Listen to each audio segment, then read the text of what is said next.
उन्नति के शिखर पर पहुंचकर, वो आत्मोन्नति के शिखर पर जीव शिव तक की यात्रा पूरी करता है, शिव से मिलकर एक मेक होता है। शिव मतलब परमात्मा, कल्याणकारी ईश्वर। और तब वो कहता है कि मैं ब्रह्म हूं। वो व्यवस्था मैं ब्रह्म हूं तक की यात्रा आप पूरी कर सकते हैं इस मनुष्य शरीर के इस दशम द्वार, मोक्ष के द्वार को खोज करके, उस मोक्ष के द्वार में प्रवेश करके। इसीलिए गुरु महाराज जी के प्रवचन में लिखा है, जो लोग कहते हैं कि ईश्वर तक जाने के अनेक रास्ते हैं, वे ना अपने शरीर को जानते हैं, न वो ईश्वर स्वरूप को जानते हैं, न अपने आप को जानते हैं। मैं एक बार नहीं 1000 बार कहता हूँ, गुरु महाराज कहते हैं 1000 बार कहता हूँ, स्वर्ग में जाने के, वैकुंठ में जाने के, ब्रह्मलोक में जाने के, अर्थात 7 स्वर्ग में जाने के अनेक रास्ते हैं। दान करके, व्रत करके, तीर्थाटन करके या सेवा करके, अनेक तरह के या देव मूर्तियों के जो पूजन है, मंत्र के जप हैं, इस तरह के कर्मों को करके, सत्कर्मों को, अनेक तरह के सत्कर्म हैं। किसी भी सत्कर्म के द्वारा आप पुण्य अर्जित कर, यज्ञ कर, अनेक तरह के यज्ञ हैं, यज्ञ कर पुण्य जमा कर आप ब्रह्मलोक जा सकते हैं, शिवलोक जा सकते हैं। इसीलिए इन लोकों में जाने के अनेक साधन है, गुरु महाराज के प्रवचन में है और धर्म ग्रंथों में भी लिखा है, अनेक साधन हैं। लेकिन जहां जाकर फिर दुखमय संसार में नहीं आना पड़ता, पर इन लोकों में आप जहां भी जाइएगा आपको आना पड़ेगा, क्योंकि 7 स्वर्ग के निवासी, दिव्य देव सब अमित विलासी, कोई नहीं स्थिर सभी बटोही। सबको आना है। जब ब्रह्मा विष्णु को आना है तो उसके लोक में आप कहाँ स्थिर होंगे? तो एक न एक दिन फिर ये दुख आपके जीवन में लग जाएगा। लेकिन वो ईश्वर जहां जाकर के यदगत्वा न निवर्तन्ते तद्धाम परमम मम, भगवान कृष्ण कहते हैं जहां जाकर जीव को फिर दुखमय संसार में नहीं आना पड़ता, वो मेरा परम धाम है। उस परम धाम की यात्रा करने का एकमात्र रास्ता है, वो मोक्ष का द्वार, वो तुम्हारे अंदर में है। उसी को शिव नेत्र, सुषुम्ना, सहरग, दशम द्वार, स्टर्न, स्टार, अनेक नामों से पुकारा जाता है, लेकिन है वो तुम्हारे अंदर में 10वां द्वार, शिव नेत्र। इसीलिए भगवान शिव ने कहा था, आजकल बड़ा जोर शोर चलता है ना, आजकल बड़ा जोर शोर चलता है। हम लोग आ रहे थे ना आपके यहाँ, तो जहाँ गाड़ी रुकता था धीरे करते थे, तो वहीं से गीत सुनाई देता था भोला बाबा का। अच्छी बात है, गीत भगवान का नाम किसी भी रूप में लो तो लाभ ही है, लेकिन ठीक ठीक समझ के लो तो पूरा लाभ है, हैं? लोग रुद्राक्ष पहन लेते हैं, हाथों में भी पहनते हैं, उस रुद्राक्ष की भी महिमा है, लेकिन असली रुद्राक्ष जो पाप का नाश करने वाला है, वो भगवान शिव बता रहे हैं कि वो कहाँ पर है। उसी को हम लोग मोक्ष का द्वार कहते हैं। भगवान शिव कहते हैं कि शिरः कपाले रुद्राक्षम विभ्रम चिंतयेद यदा तदा ज्योति प्रकाशस्याद विद्युत पुंज समप्रभ एतत् चिंतन मात्रेण पापा नाम संचयो भवेत दुराचारी को पुरुषो लभते परमं पदम। शिरः कपाले रुद्राक्षम, सिर का जो कपाल भाग है, इसके बीच में रुद्र अक्षम, रुद्र मतलब शिव, अक्ष मतलब आँख, शिव नेत्र है। अगर वहाँ आप अपने वृत्ति को स्थिर करोगे, गुरु की युक्ति से वहाँ ध्यान लगाओगे, तो वह शिव नेत्र जब खुलने लगेगा तो अंतर ज्योति की प्राप्ति होगी। तदा ज्योति प्रकाशस्याद विद्युत पुंज समप्रभ, बिजली की रोशनी विद्युत पुंज की तरह आपके अंदर में वह प्रकाश दर्शन देगा। उस प्रकाश के एक झलक दर्शन मात्र से उस सुषुम्ना मोक्ष के द्वार में प्रवेश करके एक झलक भी प्रकाश की आपने पा ली है, उस अंतर प्रकाश के, शिव नेत्र के प्रकाश के तो भगवान शिव कहते हैं पापा नाम संक्षयो भवेत, आपके पापों का नाश होता है, वो पाप नाश करने का उपाय है। भगवान कृष्ण ने कहा था मुहूर्तमपि योगच्छे नासाग्रेण मनसा सह सर्वम तरति पापा नाम तस् जन्म शतार्जितम। एक मुहूर्त भी दोनों दृष्टि अगर आपने दसम द्वार में शिव सोमनाथ शिव नेत्र में केंद्रीभूत कर लिया तो सैकड़ों जन्म के किए हुए पाप आपके नष्ट हो जाएंगे। भगवान कृष्ण के वचन है, और ये भी भगवान कृष्ण के वचन है, यह शास्त्र विधि मृत सृज्य वर्तते काम कारतः न स सिद्धि मवापनोति न सुखम न परमाम गतिम। भगवान शिव कहते हैं, भगवान कृष्ण कहते हैं, हे अर्जुन, यह शास्त्र विधि मृत सृज्य, जो शास्त्रों में वर्णित विधि, सिद्धि पाने का क्या उपाय है, सफलता पाने की भक्ति में क्या उपाय है, अगर सफल होना चाहते हो तो उसका क्या उपाय है। भगवान कृष्ण कहते हैं शास्त्र विधि मूर्त सृज्य, शास्त्र में जो वर्णन है भक्ति का, शास्त्र में जो वर्णन है उस शास्त्र में वर्णित विधि के अनुकूल भक्ति करो।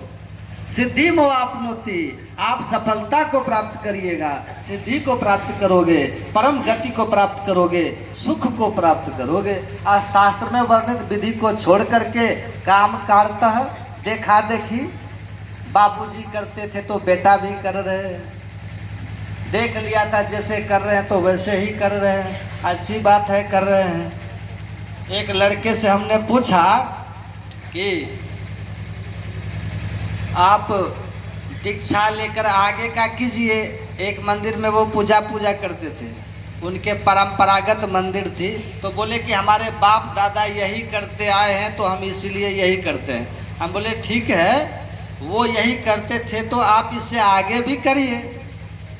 तो नहीं नहीं, ये परंपरा हमारे कुल की है। हम पूछे आपके दादाजी कितने पढ़े लिखे थे, कहा दादाजी एक क्लास भी नहीं पढ़े लिखे थे। हम बोले आप कितना पढ़े हैं, कहा पिताजी 5वीं पास थे। हमने कहा आप कितना पढ़े हैं, बोला हम इंटर पास हैं। तो हम बोले आपको भी तो परंपरा का पालन करके 5वां पास करना चाहिए था, परंपरा तो यही थी ना, आगे कैसे चले गए आप। तो देखिए भौतिक विद्या के परंपरा में लोग उन्नति चाहते हैं और अध्यात्म में उन्नति नहीं चाहते हैं। क्यों? आप अध्यात्म में उन्नति क्यों नहीं चाहते? ये जो प्राथमिक विद्यालय, थोड़ा ऊपर के विद्यालय में भी चलूं, बाहरी पूजा पाठ से भी थोड़ा ऊपर उठकर आंतरिक व्यवस्था में भी कुछ झांकूं ताकूं और अनुभव करूं, तो ऐसा आप क्यों नहीं करना चाहते हैं? तो संस्कार भी होना चाहिए। और दूसरी बात क्या है पता है, कि हमारे दिमाग के ऊपर, हमारे मानसिक स्तर पर इस तरह से बैठा दिया गया है कुछ चीज़ों को कि हम उस बंधन को नहीं तोड़ पाते हैं, जो बंधन टूटते ही आध्यात्मिकता हमारे अंदर प्रकट हो जाता है। अब फिर हम अपने आप में आनंद स्वरूप हो जाते हैं। वो बंधन भी है। कैसे कैसे कैसे?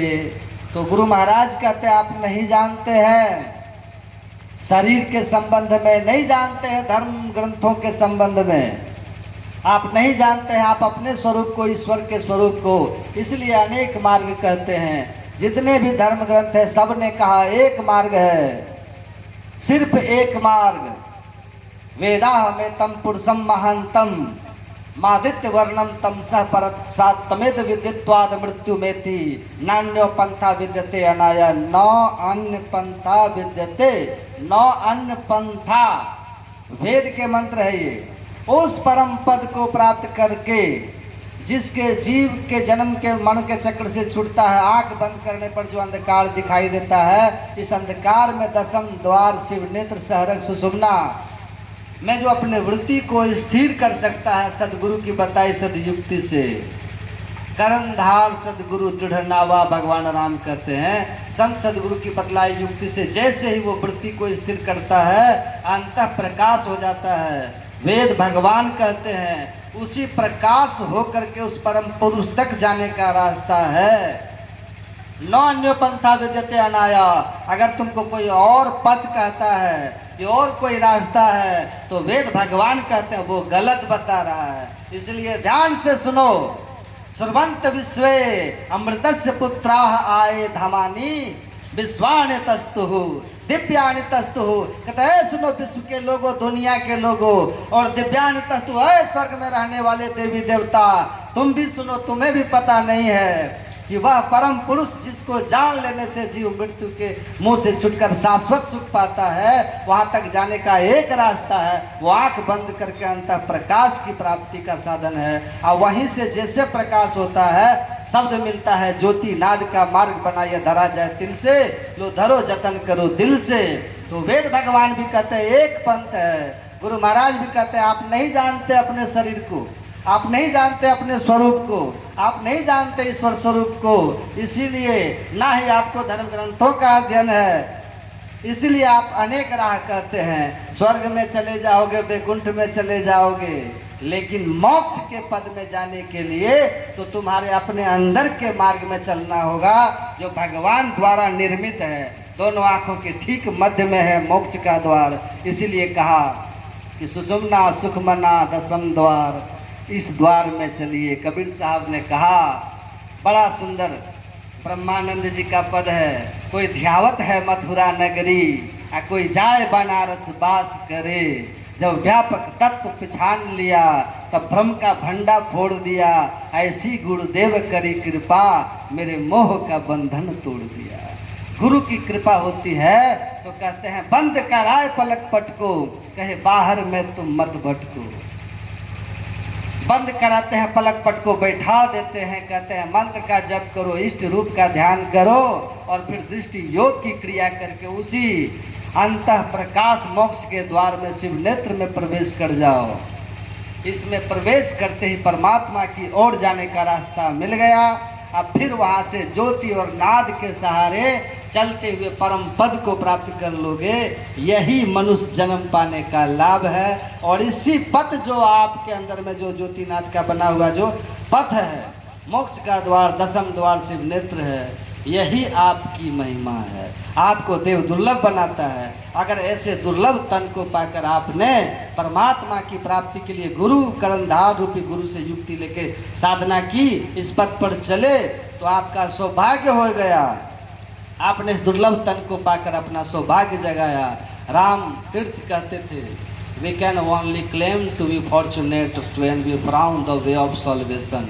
हम मनुष्य शरीर पाकर अपने को बड़भागी होने का दावा तभी कर सकते हैं जब हम अपने अंदर ईश्वर कृत मोक्ष के द्वार का खोजी बन जाएंगे। जब तक मोक्ष मार्ग के हम खोजी नहीं बने, विषयी बने रहे, तो अवसर बड़ो भलो रे भाई। ईश्वर ने अवसर दिया था, सौभाग्य के क्षण दिए थे, लेकिन हम विषयों के भोगी बन करके बाहरी भक्ति में लगे रह करके, संसार के फेरे में पड़े रह करके, सक्तस्सु गृहेतु खगवत पशु पक्षी की तरह परिवार और बच्चों में उलझे हुए रह करके अपने इस अनमोल जीवन को खो दिया। तमारूढ़म न च्युतम विदु।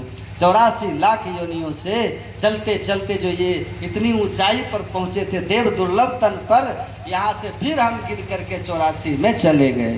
कहते हैं बड़ा दुर्भाग्य हो जाएगा। इसलिए महापुरुषों ने कहा, राम संहार सहज धर ध्यान, पीछे सहज प्रकाशे ज्ञान, जन दरिया सोई बड़ भागी, जाकी सूरत ब्रह्म संग जागी। जो अपने सूरत को परमात्मा की ओर ले जाते हैं वे ही बड़भागी हैं। नहीं तो जो अपने विषय में लगा लिए अपने को, तमारूढ़म च्युतम विदुः। तो संसार में सद्गुरु भी हैं। जब इस सद्गुरु के शरण में आएंगे तो आपको बताएंगे कि तुम्हारा शरीर देव दुर्लभ है, इस दुर्लभ शरीर में एक मुक्ति का द्वार है। उस मुक्ति के द्वार को प्रवेश कैसे करोगे, करके कैसे तुम परमात्मा को देखने, परमात्मा के धाम में पहुंचोगे, उनका दर्शन भी होगा, उनके धाम में भी पहुंचोगे, उनसे एक मेघ भी हो जाओगे। जैसे नदी सागर में जाकर मिल जाती है, वैसे ये जीवन काल में अंतर साधन करके जीव पीव से मिलकर एक मेघ हो जाता है। और तब वह उस अवस्था में होता है जहाँ जाकर वो भी ऋषि की तरह कहता है अहम ब्रह्मास्मि। आपको स्वयं अनुभव होगा अब मैं जन्म मरण आवागमन के चक्र में रहने वाला नहीं हूँ, स्वयं ब्रह्म को जान करके ब्रह्म हो गया हूँ। इसलिए कहा जानहु संत अनंत समाना। जो जड़ चेतन की ग्रंथि खोल करके ब्रह्म से मिले वे अनंत ही हो जाते हैं। तुलसीदास जी कहते हैं संत भगवंत अंतर निरंतर नहीं किमपि कह विमल मति दास तुलसी। तो ये अवस्था हो जाती है। इसी मार्ग पर चलना है, यही मनुष्य शरीर है, यही हमारा कर्तव्य है कि point the way of salvation, मोक्ष मार्गी बनिए, संसार का काम जरूर करिए, लेकिन अगर आप अपने आत्म कल्याण के लिए सदगुरु की सदयुक्ति से इस मोक्ष के द्वार में, मोक्ष के द्वार को खोजने का, पाने का, इस पर चलकर ईश्वर से मिलने का साधन ध्यान नहीं किया, कम से कम सुबह और शाम भी केवल शरीर संसार के पीछे रह गए तो अब की चूक माफ ना होगी, दुल्हन अचल मुकाम। फिर ये चूक माफ नहीं होगी। 184 भ्रम के पोपर अटके आए, अब की पासा ना पड़े तो फिर 84 जाए। बार बार सुनिए और समझिए और साधन में लगे रहिए। शरीर छूट भी जाएगा ना तो ये ज्ञान और साधन आपको मनुष्य शरीर से नहीं गिरने देगा। तो ईमानदारी से खाइए, ईमानदारी की कमाई हो, मेहनत की कमाई हो, मेल प्रेम की जिंदगी हो, इसी में स्वर्ग है। और नहीं तो अरबों में भी आपस का मेल नहीं, विचारों में मेल नहीं तो नरक है। तो जीवन शुद्ध हो, शांत हो, सहज हो और थोड़ा हो लेकिन ईमानदारी का हो, आपस के विचारों का, मेल प्रेम का हो, सत्संग और ध्यान भरा हुआ मकान हो, घर हो, तो आप लोग और परलोक दोनों सुखी बना लीजिएगा। जाना ही है एक दिन तो अच्छी कमाई कीजिए, साथ ले जाने वाला भी पूंजी होनी चाहिए, केवल छोड़ने वाला जमा मत करो, नहीं तो जमराज की मार खानी पड़ेगी। तो आए हैं सो जाना है, लेकिन सिंहासन पे चढ़ के वही जाएगा जो अपने कर्म को पुण्य कर्म और भक्तिमय कर्म रख के ध्यान, सत्संग और सदाचार में जिसका जीवन है उसी का जीवन धन्य है। परमाराध्य गुरु महाराज से मेरी मंगल प्रार्थना है कि आप लोगों का जीवन इसी तरह का सत्संग ध्यान में सदाचारमय हो और आप लोगों के जीवन में इनकी कृपा से सुख शांति आनंद बरसे।